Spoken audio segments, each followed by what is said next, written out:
After watching game one of the series, I've came to the conclusion that this is just going to be a battle throughout.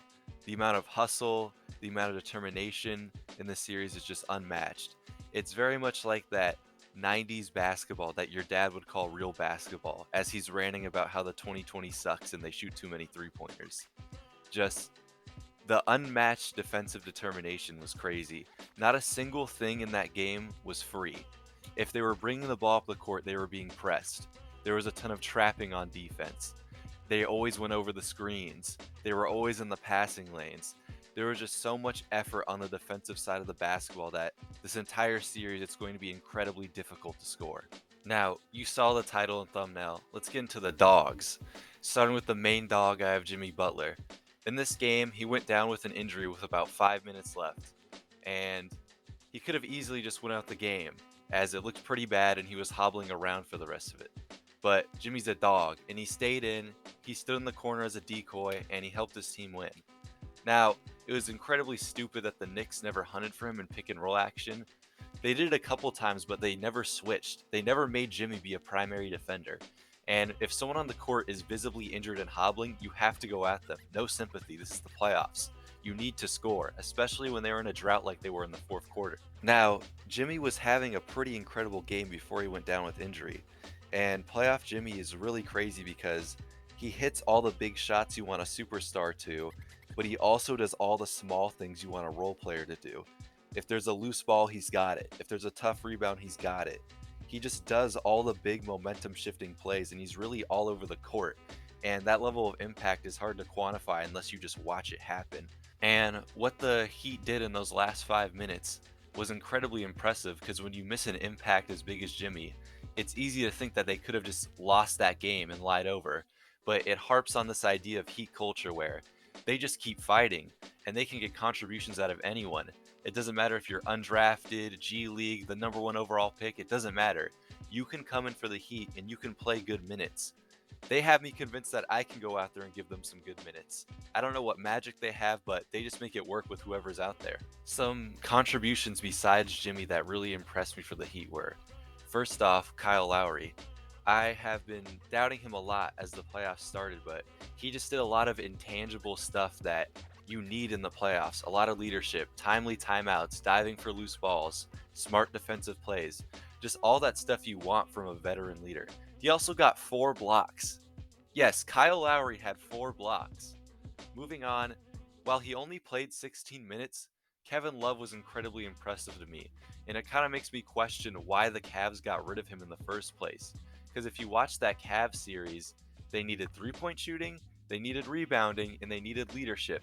And Kevin Love can space the floor, can get boards, and he's a leader. Another thing that Love did that really impressed me was those outlet passes. Because in a series where defense is as tight as this, you're going to need easy buckets, and Kevin Love helped kickstart a run for the Heat with all these outlet passes to easy buckets. Now, moving over to the Knicks, everything today looked incredibly difficult for them. Like, not a single thing came easy.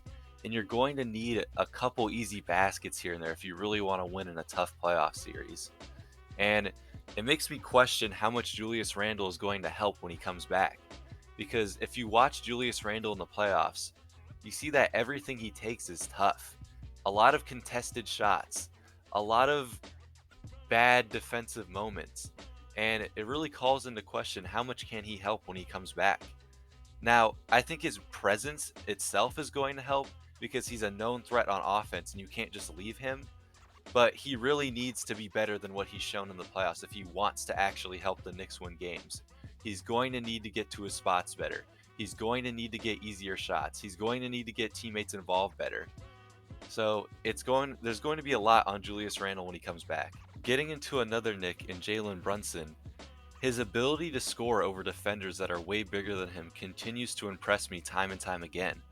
It doesn't really matter who's on him. He can use his body to create space and he can make shots easier for himself and get him enough space to get his shots off well. Another Knick who I owe an apology to because in a past video, I straight up just said he was ass and I said he sucked.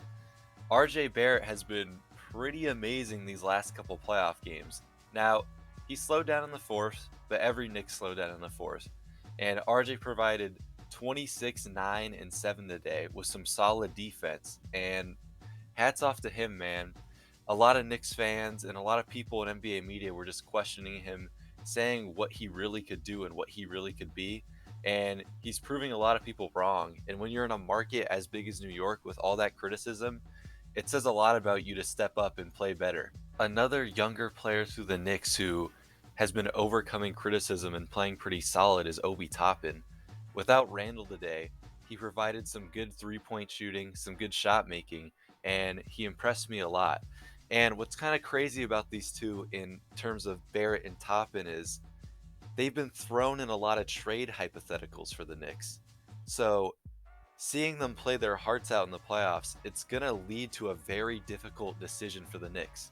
And what I mean by this decision being difficult is there's a lot of mouths to feed right now because when Randall comes back, you can't really give Toppin this much freedom on offense. And I'm sure Toppin as a player is getting tired of being behind Julius Randall and he wants to go somewhere else to where he can really play more and showcase himself more. So the decision for the Knicks is going to be tough because would they want to trade Barrett and Toppin, who have been in a lot of trade talks, and improve upon their core of Brunson, Hart, and Randall and really try and make a contender? Or do they want to roll with the team that they have and keep their young guys and see how far this can take them? What's crazy to me about the Knicks is in the playoffs, they became a really good defensive team, but in the regular season, they were just average. And that's another Tom Thibodeau special.